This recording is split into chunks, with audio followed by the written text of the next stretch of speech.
नमस्कार, मेरा नाम तेजेंद्र शर्मा है।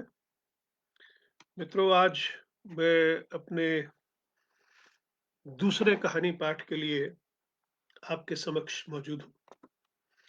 ये एक सीरीज़ हमने शुरू की है भाई अर्पण कुमार के साथ मिलकर। इस सीरीज़ के तहत मैं अपनी अ, शीर्षक कहानियों का पाठ आपके सम्मुख करने वाला हूँ और पहली कहानी काला सागर का पाठ मैंने पिछले कार्यक्रम में किया था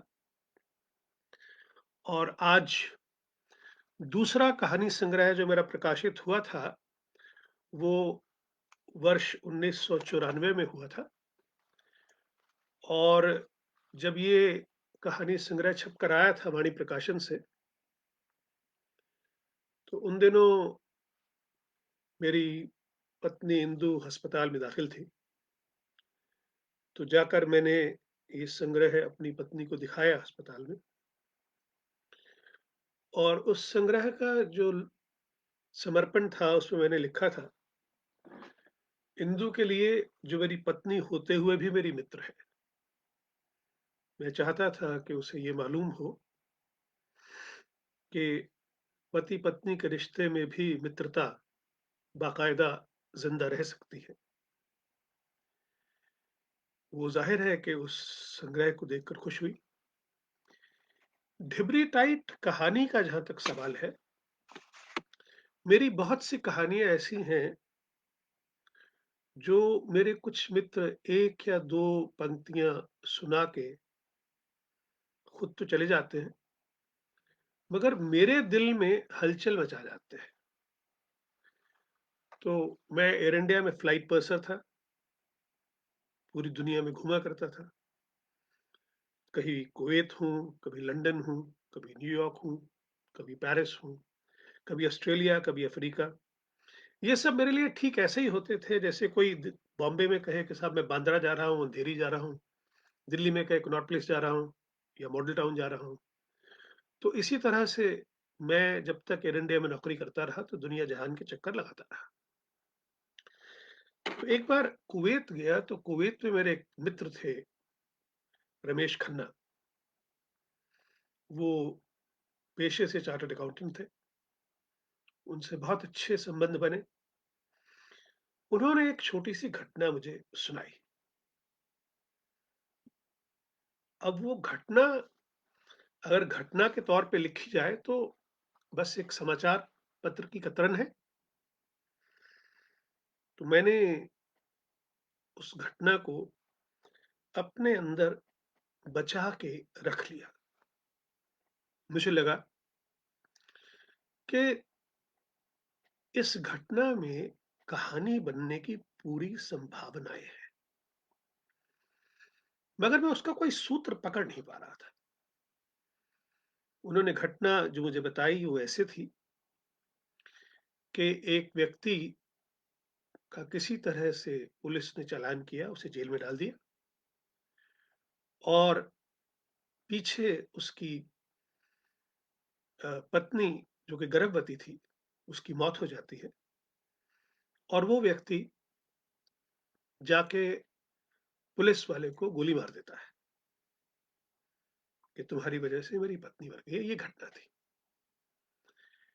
तो आज मेरे उन शोधार्थियों को, विद्यार्थियों को, मित्रों को जो जानना चाहते हैं कि किसी घटना में से कहानी बनाई कैसे जाती है, उन्हें ज़रूर इससे पता चलेगा कि घटना को कहानी बनाने में लेखक की कल्पनाशीलता और उसका उद्देश्य, जब तक ये नहीं जुड़ते, तब तक घटना कहानी नहीं बनती। मेरी पहली कहानी जो मैंने सुनाई काला सागर, उसमें भी मौत का एक रंग था। उसमें सामूहिक मौत हुई थी 329 लोगों की और उस मौत पे कितने लोग अ, फ़ायदा उठाने की कोशिश कर रहे थे उस मृत्यु की, वो उस कहानी में। कितने अमानवीय हैं लोग, ज़िंदगी कैसे अर्थ से संचालित होती है, ये सब उस कहानी में दिखाया था। ये कहानी जो है, इसका शीर्षक मैंने रखा ढिबरी टाइट। देखिए, यूपी में ढिबरी कहा जाता है छोटी-सी लालटेन को, उसके अंदर जो बत्ती होती है, जो जलती है, जो जितनी टाइट की जाती है, वो उतनी ज़्यादा तेज़ जलती है। मगर पंजाब में जो सॉफ्ट ड्रिंक की बोतल होती है, जैसे कोक की बोतल है, पेप्सी कोला की है या थम्स अप की है, उसके ऊपर जो ढक्कन लगाया जाता है, उसे ढिबरी कहा जाता है। जब उसे टाइट कर दिया जाए, तो भीतर से बाहर कुछ नहीं आ सकता, बाहर से भीतर कुछ नहीं आ सकता। तो इसका मेटाफोरिकल मीनिंग होगा cornering somebody to the extreme.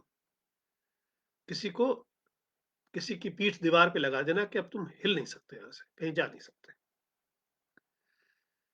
तो ये कहानी लिखने का मन बना रहा था कि एक ऐसी घटना घटी वैश्विक कि इराक ने कुवैत पर आक्रमण किया और उस पे कब्जा कर लिया।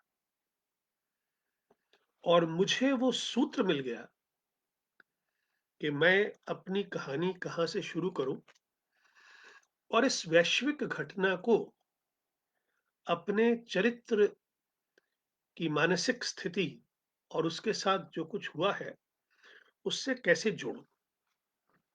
तो ये कहानी ढिबरी टाइट मैंने लिखी।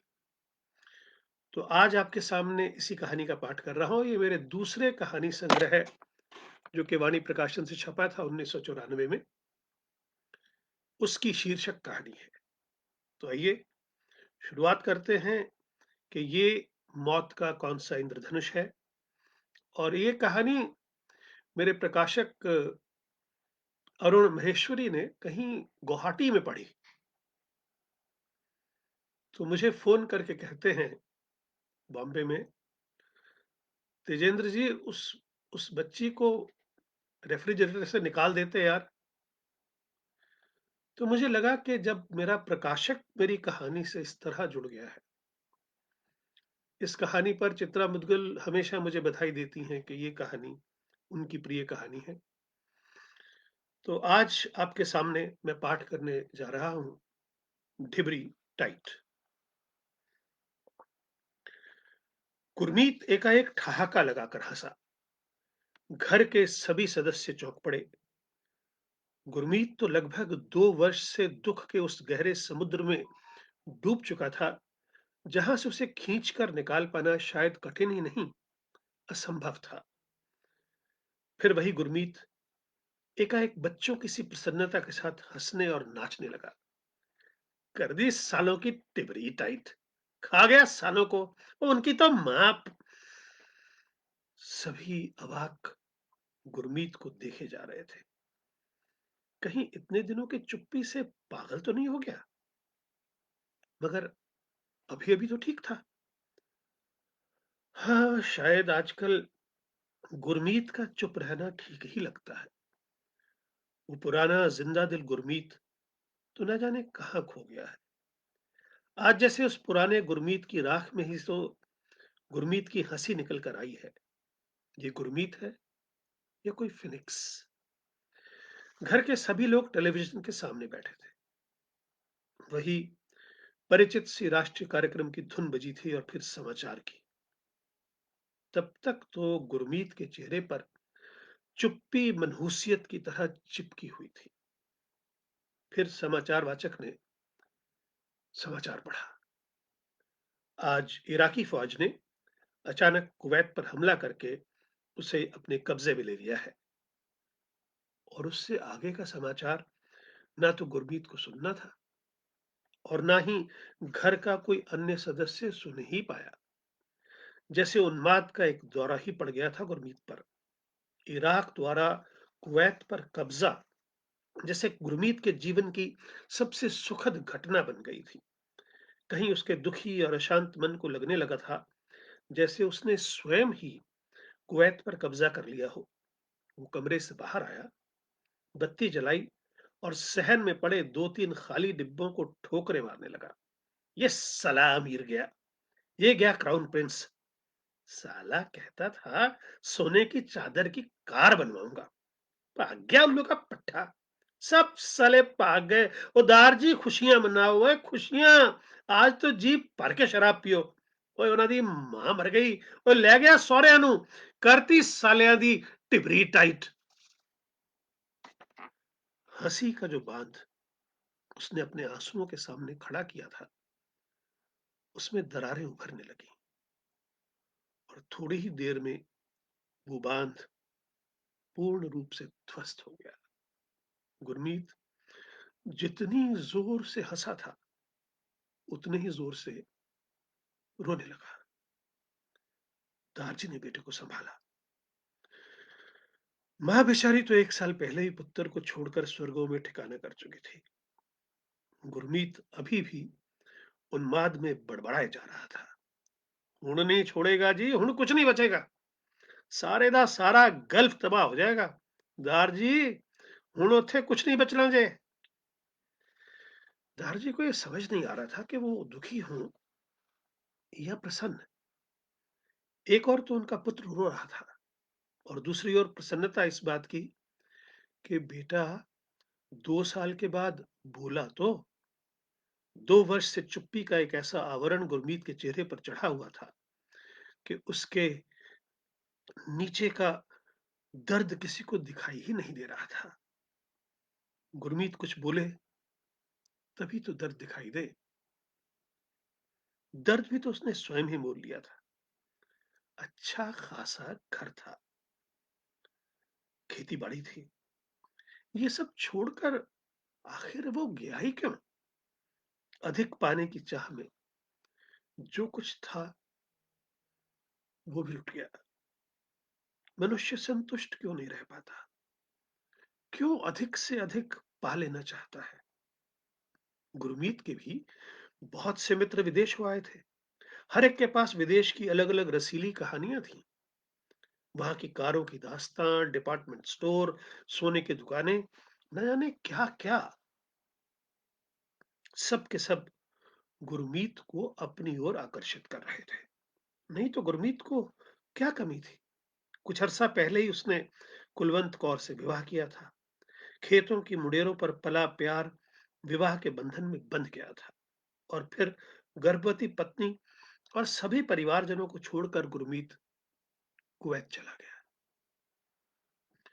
उसे तो केवल तरसेम लाल को दिखाना था कि वो भी विदेश जाने की कुव्वत रखता है। तरसेम लाल तो केवल 8वीं पास है, फिर भी देखो कैसे दुबई में नौकरी का जुगाड़ बना लिया और आज उसका घर देशी विदेशी चीजों से भरा हुआ है। कौन कहेगा कि तरसेम लाल का पिता मूंगफली और गजक बेचकर गुजारा करता था। फिर गुरमीत के यहाँ तो वैसे ही खुशहाली है और वो तो 11वीं पास भी है। ट्रैक्टर चलाता हुआ क्या बाका जवान लगता है। बस कल यह निर्णय कि मैं तो विदेश जाऊंगा। दारजी या बड़े भाई के समझाने का कोई असर नहीं। बस एक ही जिद। हठीला तो बचपन से ही था। पहुंच गया एक ट्रैवल एजेंट के पास। अब ट्रैवल एजेंट भी तो सपनों के सौदागर होते हैं।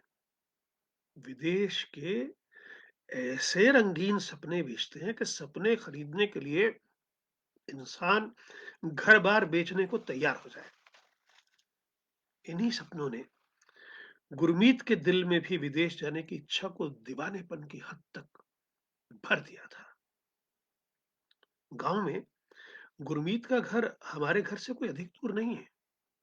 अब तो उसे गांव कहना भी ठीक नहीं होगा। अनाज की बड़ी सी मंडी है और एक छोटे से शहर की लगभग सभी सुविधाएं वहां मौजूद हैं। हम दोनों के पिता अच्छे मित्र हैं। मेरे पिताजी की एक डिस्पेंसरी है वहां। अच्छी खासी प्रैक्टिस है। गुरमीत के पिता सरदार वरयाम सिंह का नाम बड़े किसानों में लिया जाता है। गुरमीत जब कुवैत गया था तो पहले मेरे ही पास बंबई आया था। भाई वीर जी कमाल है, इतना बड़ा जहाज और कहते हैं एयरबस। बोला ये भी कोई बात हुई जी? भाई जहाज जहाज है और बस बस। हमें बेवकूफ क्यों बनाते हैं राजी? मेरे तो पेट में खलबली बची रही जब तक जहाज बंबई में आके उतर नहीं गया। पर वीर जी गांव वाले आपकी बहुत तारीफें करते हैं जी। हर आदमी को हर आदमी बस इक्को ही गल करता है कि डॉक्टर जेतली दा पुत्तर बिल्कुल नहीं बदलिया। देखो हवाई जहाज चलाता है, पर आकड़ तो बिल्कुल है ही नहीं। गुरमीत धारा प्रवाह बोले जा रहा था। मेरी पत्नी तो शहर की है, खास बंबई शहर की। मैं कभी गुरमीत की ओर देखता और फिर अपराधी नजरों से पत्नी की ओर भी देख लेता। परंतु पत्नी भी गुरमीत की बातों का आनंद ले रही थी। गुरमीत की निश्चल बातें उसे अच्छी लग रही थी। मैं स्वयं ही गुरमीत को कुवैत छोड़ने गया था। एयरलाइन की नौकरी के कुछ तो लाभ भी होते हैं। वहां अपने दोस्त दिनेश बत्रा से मिलवा भी आया। दिनेश तो लगभग 10 वर्षों से कुवैत में चार्टर्ड अकाउंटेंट है। गांव के गुरमीत को परदेश में भी एक जानकार तो मिल ही गया। गुरमीत ने अपने सरल स्वभाव और व्यवहार से शीघ्र ही अपने आप को वहां सुव्यवस्थित भी कर लिया। उसे रहने के लिए हिल्टन होटल के पीछे ही एक जगह मिल गई थी। उसने स्वयं ही स्थान पसंद किया था। कुछ गांव के घरों जैसा था। आंगन के मुख्य द्वार से घर तक पहुंचने तक ही 3 मिनट तो चलना पड़ता था। चारों ओर ऊंची दीवार और बीच मध्य में उसका 3 कमरे का वातानुकूलित घर। जी जान से मेहनत कर रहा था गुरमीत। और वहां जगराओं में कुलवंत ने एक फूल सी बेटी को जन्म दिया। लाख चाहने पर भी गुरमीत अपनी पुत्री के जन्म पर जगरांव जा नहीं पाया। विदेश में छुट्टी अपनी मर्जी से तो मिलती नहीं। इस बीच मैं भी गांव हो आया था। कुलवंत और गुड्डी को देख आया था। अब मैं ही तो एक सूत्र था गुरमीत और उसके परिवार के बीच। मेरा एक चक्कर कुवैत का फिर लगा। अब गुरमीत में कई बदलाव आ चुके थे। अपनी कार में मुझे लेने आया और दोपहर का खाना सीजर्स रेस्टोरेंट में खिलाने ले गया। उसके भीतर का बालक अभी भी जिंदा था। प्राजी इस परदेश में तो घर से कोई चिट्ठी आ जाए पर उसी का एक सहारा होता है। अजब देश है जी। यहाँ तो कोई डाकिया ही नहीं होता। बस पोस्ट बॉक्स से आप पे ही चिट्ठियां निकाल लाओ। गुरमीत की आंखों में एक दर्द की टीस सी उभरी। कुलवंत की याद और बिन देखी गुड्डी की प्यारी सी शक्ल जहन में उभरी। आपने तो गुड्डी को देखा है ना जी? किस पर गई है? फोटो से तो कुछ पता ही नहीं चलता ना जी। मुझे लगा जैसे गुरमीत मेरी आंखों में कुलवंत और गुड्डी की छवि देखने की चेष्टा कर रहा है। राजी, मैं ना दिनेश जी से कम ही मिलता हूँ। बहुत पढ़े लिखे लोग हैं ना। कई बार तो अपने पे ही शर्म आ जाती है। उनकी मम्मी तो बहुत ही बढ़िया औरत है जी, खाना खिलाए बिना आने ही नहीं देती। और भाभी जी ने तो कुवैत में तहलका मचा दिया। कितना चंगा गाती हैं। कुवैत टाइम्स और अरब टाइम्स दोनों में उनकी फोटो छपी थी जी। मैं बेसाख्ता उस इंसान को देखे जा रहा था। कितना सरल, कितना प्यारा। मेरा जब भी कुवैत जाना होता गुरमीत के पास हर बार कोई ना कोई नई कहानी, नया किस्सा रहता मुझे सुनाने के लिए। उनमें से आधी से अधिक घटनाओं में तो केवल उसके अंदर का बच्चा ही बोलता रहता। विदेशी चमकीली वस्तुओं के प्रति एक बालक का आकर्षण स्वाभाविक ही तो था। किंतु एक दिन बहुत उदास बैठा था। राजी, यहाँ की पुल्स तो बहुत ही खराब है। एक तो मेरी अनपढ़ पुल्स है जी। अंग्रेजी का तो एक अक्षर भी नहीं बोलना आता। उसने पकड़ लिया एक दिन हमारे एक मलयाली भाई को। वो जी वही नायर को जी। पहले चौक पर उसकी वैन की तलाशी ली जी। और ठुल्ला अपनी बंदूक उसकी वैन में भूल गया। और जी अगले चौराहे पर दूसरे ठुल्ले चेकिंग कर रहे थे। वो वैन में से बंदूक निकली। कर दी अगले की पिटाई। वो बेचारा दुबला पतला घास फूस खाने वाला आदमी जी। शरीर में कोई ज्यादा दम भी नहीं। और फंस गया इन डंगरों के बीच। थाने ले गए जी, बहुत मारा। वो अपने अरबी में पूछे जा रहे थे और ये बंदा अंग्रेजी और मलयाली में रोए जा रहा था। रब ने बचा लेता जी, रब ने। उस बंदे नु रब ने बचा लेता। पता लग गया कि बंदूक उनके अपने ठुल्ले की है जी। पर अपने बंदे को तो अधमरा कर दिया ना जी। राजी, ਇੱਥੇ अरबी बोली तो जरूर आनी चाहिए। विदेश में अकेले पड़ जाने का खौफ गुरमीत की आंखों में स्पष्ट रूप से दिखाई दे रहा था। 7 समुद्र पार करके विदेश जाने वाली ललक थी गुरमीत में, पर एक ही समुद्र के उस पार पहुंचकर उसका दिल दहल गया था। फिर कुछ ऐसा भी हुआ कि कुछ महीनों के लिए कंप्यूटर ने कुवैत और मेरे नाम के बीच एक समुद्र भर दिया और मेरा नाम कुवैत की फ्लाइटों पर दिखाई नहीं दिया। इस बीच पत्रों से ही सूचना मिली कि गुरमीत गांव का चक्कर लगा आया है और कुलवंत और गुड्डी भी कुवैत पहुंच गए हैं।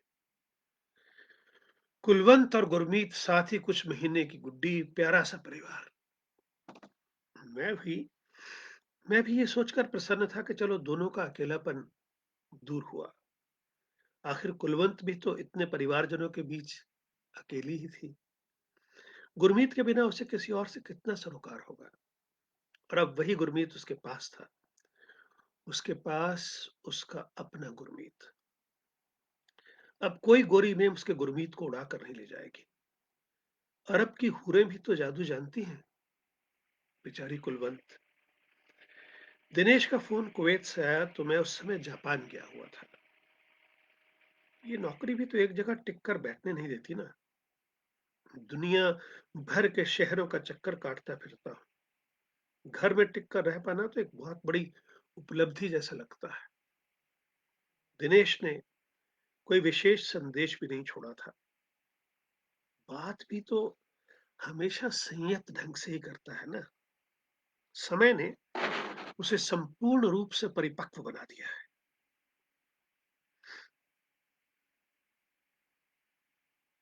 उसकी आवाज तो सदा ही सपाट सी लगती है, किसी भी उत्तेजना या भावुकता से रहित। पत्नी ने उसे बता दिया था कि मैं जापान से कब लौटूंगा और उसने भी बस इतना भरी कहा, मैं फिर फोन कर लूंगा। सुनते हो, इकबाल भाई ने ईद पर सेवइयां भिजवाई थी। नाराज हो रहे थे। कह रहे थे कि इतना बड़ा मोटर ट्रेनिंग स्कूल चला रहे हैं और हमारी भाभी हैं कि अभी तक गाड़ी भी नहीं चला पाती हैं। आपको काफी डांट रहे थे कि बीवी को घर में कैद करके रखा हुआ है। पत्नी ने सूचना दी। इकबाल भाई को ईद मुबारक कहने के लिए टेलीफोन किया और चाय की चुस्की भरने लगा। दिनेश का फोन फिर आया। वही संयत आवाज। सुरेन, तुम कल ही कुवैत आ जाओ, बहुत जरूरी काम है। मैं एयरपोर्ट पर तुम्हारे लिए वीजा लेके आ जाऊंगा। कम से कम एक हफ्ते की छुट्टी लेकर आओ, काम बहुत जरूरी है। गुरमीत को तुम्हारी सख्त जरूरत है। मैं हलो हलो करता रहा, पर दिनेश को तो बस सूचना देनी थी और ये काम वो कर चुका था। पत्नी की नाराजगी के बावजूद मैं कुवैत की ओर चल दिया। न जाने क्या अनबूझ सा रिश्ता बन गया था मेरे और गुरमीत के बीच। घर से निकलने की सोच ही रहा था कि बाहर फायर इंजन के चिंगाड़ने की आवाज आई। पता नहीं कहाँ आग लगी थी। टैक्सी में बैठा तो पास से सर्र करती हुई एम्बुलेंस निकली। रास्ते में अंधेरी के शमशान घाट के सामने से टैक्सी गुजरी तो शरीर में झुरझुरी सी उभरी।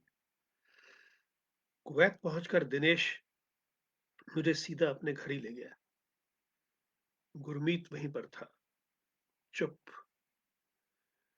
एकदम चुप। उस हर समय चहकने वाले गुरमीत के स्थान पर जैसे किसी ने उसकी पत्थर की मूरत बनवा कर रख दी हो। मुझे देखकर भी उस पर कोई विशेष प्रतिक्रिया नहीं हुई।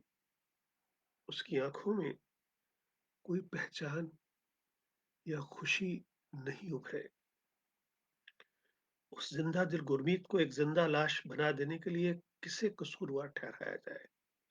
नियति को या फिर? और मैं कुछ भी नहीं सोच पा रहा था।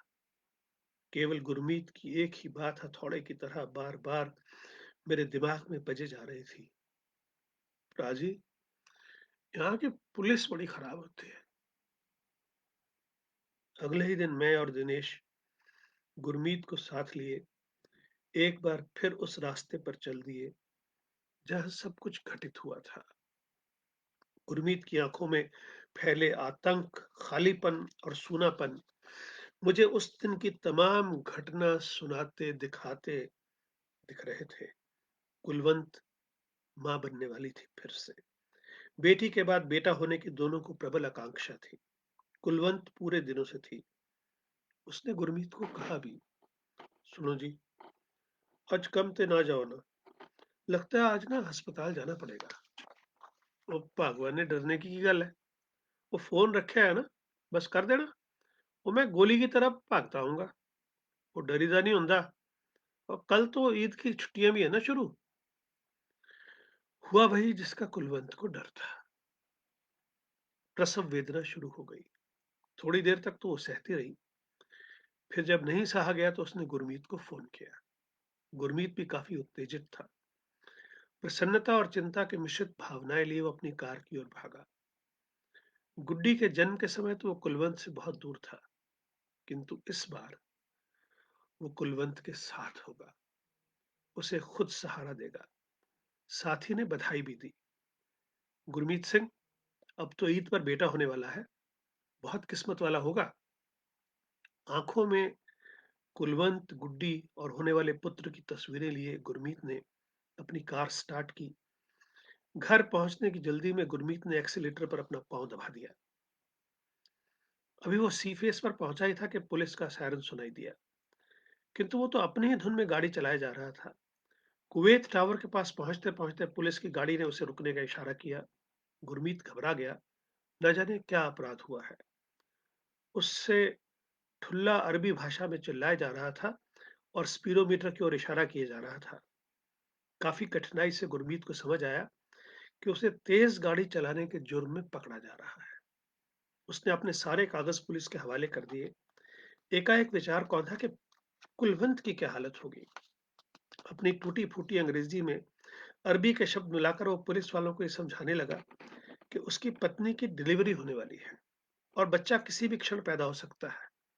किंतु उसकी बात ना तो कोई सुन रहा था और ना ही किसी को समझ आ रही थी। गुरमीत को ले जाकर कोतवाली में बंद कर दिया गया। वो गिड़गिड़ाया। उसने मिन्नतें की, वास्ते दिए। उसने हर एक पुलिस वाले से बात करने की चेष्टा की, शायद किसी को उसकी बात समझ में आ जाए और वो दया करके उसे छोड़ दे।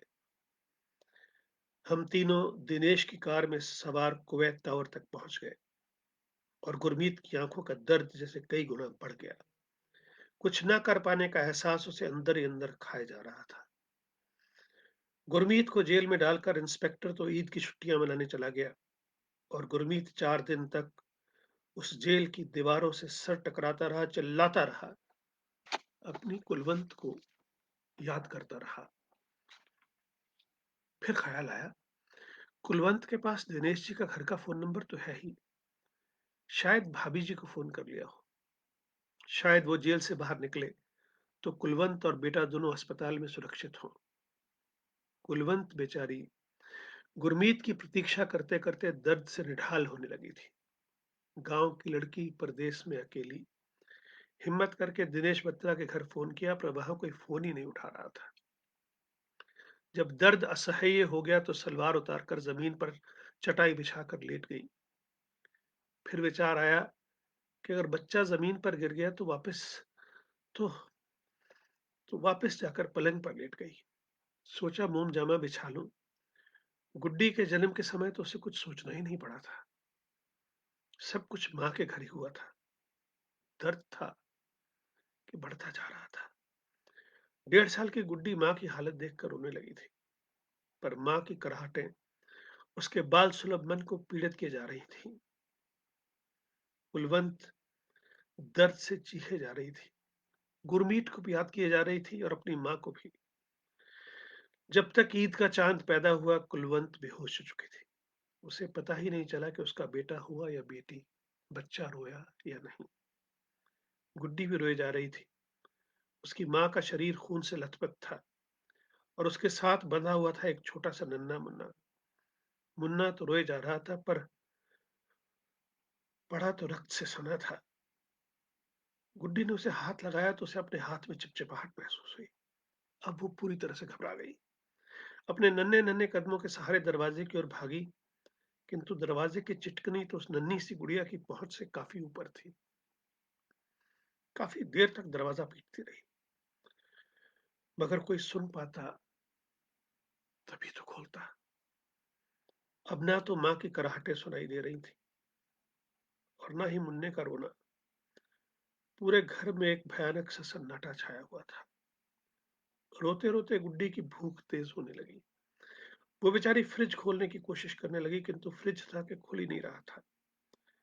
गुरमीत के सामने जेल में खाना पड़ा था। वो बेसुध कभी उस खाने की ओर देखता, तो कभी दीवारों की ओर, शून्य में ताकने लगता। और उधर गुड्डी पूरे घर में कुछ न कुछ खाने को खोज रही थी। आखिर थक कर चूर हो गई और रोते-रोते सो गई। गुरमीत हवलदार के पैर छूकर गिड़गिड़ा रहा था। एक टेलीफोन करने की अनुमति मांग रहा था, पर वहां की पुलिस तो बहुत खराब होती है ना जी। सोते-सोते गुड्डी के पेट में मरोड़ ज़रूर उठा होगा। जाकर माँ को जगाने की कोशिश की, पर कुलवंत तो गहरी नींद में सो चुकी थी। गुड्डी के लिए एक बार फिर खाना ढूँढने और रोने का काम शुरू हुआ। चौथे दिन गुरमीत की रिहाई हुई। वो सीधा घर पहुँचा। चाबी से बाहर से ही दरवाज़ा खोला और अंदर घुसते ही उसे नाक पर हाथ रखना पड़ा। सामने कुलवंत और बच्चे की नंगी लाशें पड़ी थीं। गुड्डी को खोजा, वो भी फ्रिज के पास ही पड़ी थी। हरामज़ादा, वो दहाड़ा, मैं तुम्हें जिंदा नहीं छोड़ूंगा। एक एक को मार डालूंगा, सबको चुन चुन के मार डालूंगा। वो चिल्लाए जा रहा था। कुलवंत गुड्डी और मुन्ने की लाशों पर काफी देर तक रोता रहा। थोड़ा संभला और दिनेश बत्रा को फोन किया। दिनेश अपने चिर परिचित अंदाज में गुरमीत को हौसला दिलाता रहा। दिनेश जी, मैं अब यहाँ नहीं रहूंगा जी, पर जाने से पहले सबका काम तमाम कर दूंगा जी। किसी हरामजादे को छोड़ूंगा नहीं। रह रहकर गुरमीत के भीतर का हिंसक पशु जाग उठता। दिनेश ने उसे बड़ी कठिनाई से संभाला और अब हम दोनों उसे समझा रहे थे। अपनी गृहस्थी खुद अपने हाथों से जलाकर गुरमीत वापस आ गया था दारजी के पास। पर सब कुछ सह जाने और कुछ न कर पाने की अपनी असमर्थता के कारण गुरमीत भीतर ही भीतर घुटता रहा, एक भयानक चुप्पी ओढ़े हुए।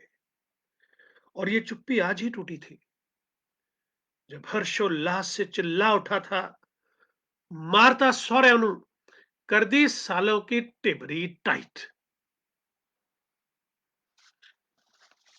तो मित्रों, ये कहानी है ढिबरी टाइट उस गुरमीत की, जो बहुत सपने लेकर विदेश गया था और जिसे विदेश पहुंचने के बाद एक अच्छा जीवन दिखाई देना भी शुरू हुआ। उसकी सरलता, सहजता वहां अपने लिए एक जगह बना रही थी, मगर होने को कुछ और मंजूर था। उसके सपने किस तरह धराशायी हुए और कैसे जब इराक कुवैत पर कब्जा करता है, तो गुरमीत को महसूस होता है कि जैसे उसका बदला इराक ने ले लिया है। ये कहानी एक निजी दर्द से शुरू होती है, एक वैश्विक घटना पे जाके खत्म होती है। ये कहानी लिखते हुए मैं खुद बहुत बहुत ही तेज इमोशंस के थ्रू से गुजरा, बहुत स्ट्रॉन्ग इमोशंस के थ्रू। मैं गुरमीत के दर्द को बार बार महसूस करता एक लेखक के तौर पर। मैंने कुलवंत की उस स्थिति को समझने का प्रयास किया कि उसके साथ क्या गुजरी हो। उस छोटी बच्ची की तरह सोच के देखा, जिसकी माँ खून से रक्त रंजित पड़ी है, एक छोटा बच्चा है जो चिपचिपाहट से भरपूर है और एक तरफ उसकी भूख है। विदेश में अकेले पड़ जाने का डर और खौफ कैसा होता है। ये सब इस कहानी को लिखते हुए मैंने महसूस किया।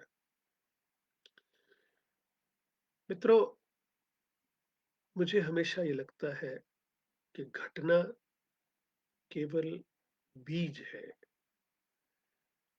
उसे खूबसूरत दरख्त बनाने में या उसमें फूल सजाने में लेखक को अपनी कल्पनाशीलता का बहुत इस्तेमाल करना पड़ता है। इस कहानी का ये हुआ कि जब ये किताब छपी, ठिवरी टाइट, तो इसे महाराष्ट्र राज्य साहित्य अकादमी की ओर से मुंशी प्रेमचंद सम्मान मिला, जो कि ज़ाहिर है मेरे नाम से था, क्योंकि कहानी मैंने लिखी थी। और ख़ासियत उस सम्मान की ये थी कि मुझे उस समय के प्रधानमंत्री श्री अटल बिहारी वाजपेयी के हाथों ये सम्मान मिला। तो इस संकलन के महत्व को महाराष्ट्र राज्य साहित्य अकादमी ने समझा और मेरी कहानी को मित्रों ने, पाठकों ने पसंद किया। और आज आप सबके साथ बैठकर इस कहानी को पढ़ा, आपसे साझा किया। मुझे उम्मीद है कहानी आपको पसंद आई होगी। मैं नहीं जानता कि क्योंकि मैं यहाँ पे शायद पढ़ नहीं पा रहा कोई कमेंट्स वगैरह, तो मैं बाद में कमेंट्स पढ़ूँगा, उनके जवाब भी दूँगा। और मैं आपसे अब विदा लेता हूँ। मुझे उम्मीद है कि आज का कहानी पाठ सफल रहा होगा। आप सबको बहुत-बहुत धन्यवाद, शुक्रिया, और अर्पण को और जन सुलभ पुस्तकालय को बहुत धन्यवाद। नमस्कार।